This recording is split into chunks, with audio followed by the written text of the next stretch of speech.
এবং আমরা এখানে বলতে পারি যে আমাদের এই যে বিভিন্ন যাতে মানুষ সুযোগ সুবিধাগুলো পায়, অর্থাৎ আধুনিক যে সুযোগ সুবিধাগুলি, যে ট্যাক্স কালেকশনের ক্ষেত্রে যদি আমরা দেখি, আমাদের এখানে ট্যাক্স কালেকশনের বিষয়ে একটা আধুনিক যে নিয়ম পদ্ধতি মোতাবেক যাতে এগুলো করা যায়, তার জন্য প্রতিটি আজকে জোন অফিসে এবং বেশ কিছু ওয়ার্ড অফিসে আমাদের অনলাইন সিস্টেম আমাদের ট্যাক্স কালেকশনের পদ্ধতি চালু হয়েছে। এটা বাড়ির কাছাকাছি জায়গাতে মানুষ ট্যাক্স দিতে পারছে, এগুলো হয়েছে, এবং বাইরে থেকেও মানুষ দিতে পারছে। লাইটের ক্ষেত্রে যদি আমরা দেখি, এবং এলইডি লাইট লাগানোর ক্ষেত্রে ভারতবর্ষের মধ্যে আমরা প্রথম আগরতলা শহরে যে আমরা এলইডি লাইট আমরা লাগাতে পেরেছি, তার জন্য কেন্দ্রীয় সরকার আমাদের প্রশংসা করেছে দারুণভাবে। এবং এখন আমাদের এই যে আমাদের আগরতলা শহর বা যে সমস্ত এলাকাগুলি যুক্ত হয়েছিল, সব মিলিয়ে প্রায় 56,000 লাইট আমরা লাগাতে পেরেছি এই সময়টার মধ্যে, প্রতিটি অলিতে গলিতে। আর বিদ্যুৎ নেই আগরতলা কর্পোরেশনের কোনো পাড়া এলাকায় কেউ বলতে পারবে না, এগুলো আমরা করেছি। বা জলের ব্যাপারে ভালো পানীয় জল মানুষের কাছে পৌঁছে দেওয়ার ক্ষেত্রে ট্রিটমেন্ট প্ল্যানগুলো সেখানে করা হয়েছে। যদিও প্রায় 3টি ট্রিটমেন্ট প্ল্যান আমাদের গত বামফ্রন্ট সরকারের সময়তে এগুলি কাজ কিন্তু শেষ হয়ে গিয়েছিল, পাইপ লাইনের কাজ এটাও শেষ হয়ে গিয়েছিল, কিন্তু এখন এগুলি উদ্বোধন করছে না। এটা রাজ্য সরকারের ব্যাপার, এখানে আছে ইডি ডিপার্টমেন্ট আছে, তারা এগুলি এখনো উদ্বোধন করতে পারছে না।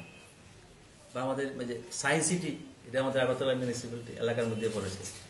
সায়েন্স সিটিকে খুব দারুণভাবে সেখানে বামফ্রন্ট সরকারের সময়তে কাজ শুরু হয়েছে, যদিও এটা কাজ এখনো শেষ হয়নি, কিন্তু এটা হবে আমরা আশা করছি। কাজে এটাও হচ্ছে, অর্থাৎ এই যে বিজ্ঞানকে শিশু এবং অন্য সবার কাছে পৌঁছে দেওয়ার ক্ষেত্রে এটা একটা বিশাল কাজ। হাপানিয়াতে এই যে আন্তর্জাতিক মেলা প্রাঙ্গণ, এটা আপনারা জানেন বিশাল আকারে এটা তৈরি হয়েছে। তারপর আমাদের এই যে পার্কগুলি, বিভিন্ন ওয়ার্ডে আমরা বড় ছোট অসংখ্য পার্ক আমরা করেছি এই সময়টার মধ্যে। সেখানে শিশুরা বাচ্চারা সেখানে যাচ্ছে, বড়রাও যাচ্ছে, তাদের কিছু সময় কাটানো, ঘোরাফেরা ইত্যাদি করতে পারছে। এই পার্কের মাধ্যমে এই কাজগুলো আমরা করবার চেষ্টা করছি।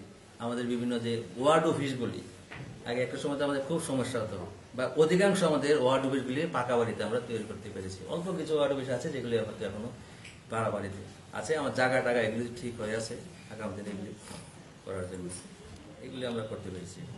এবং আমাদের জানেন, বিশেষ করে এই যে আগরতলা শহরটাকে সুন্দর নির্মল পরিচ্ছন্ন শহর রাখার জন্য যে আমাদের যে কাজগুলি আমাদের হয়, বিশেষ করে টুয়েব, এই যে টুয়েব প্রকল্পটা, এটা কিন্তু ভারতবর্ষে আর কোনো রাজ্যে নেই। শহর মিউনিসিপ্যাল এলাকাতে এই ধরনের কাজের কোনো ব্যবস্থা নেই, যেটা রেগার ধাঁচে অনেকটা এই কাজটা, কিন্তু আমাদের ত্রিপুরার বামফ্রন্ট সরকার থাকতে এটা চালু করেছিল।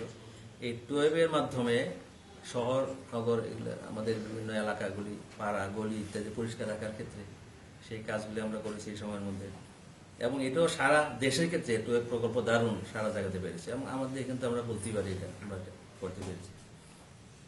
এইভাবে আমরা আমাদের কাজগুলি এই সময়টার মধ্যে আমরা করে গেছি। এবং এই ক্ষেত্রে আমরা লক্ষ্য করছি যে আজকে আমাদের বামফ্রন্ট সরকারের সময়তে এই নগর উন্নয়নের ক্ষেত্রে আমাদের যেভাবে সাহায্য সহযোগিতা আমরা পেতাম, কিন্তু আমরা লক্ষ্য করছি যে এই যে আজকে গত 32-33 মাসে সেই ধরনের সহযোগিতা আমরা পাচ্ছি না। একটা যদি আমরা দেখি টুয়েবের ক্ষেত্রে, যেটা আমাদের আসল কাজ, যে শহরটাকে পরিষ্কার পরিচ্ছন্ন রাখা, আমরা এই যে গত আর্থিক বছরে 19 কোটিতে মাত্র 10.8, মানে 11 দিনের না আমরা কাজ করতে পেরেছি। এবছরও 20-21-এ 10 দিনের কাজ আমরা করেছি, সর্বশেষ আরো 3 দিনের কাজ এসেছে।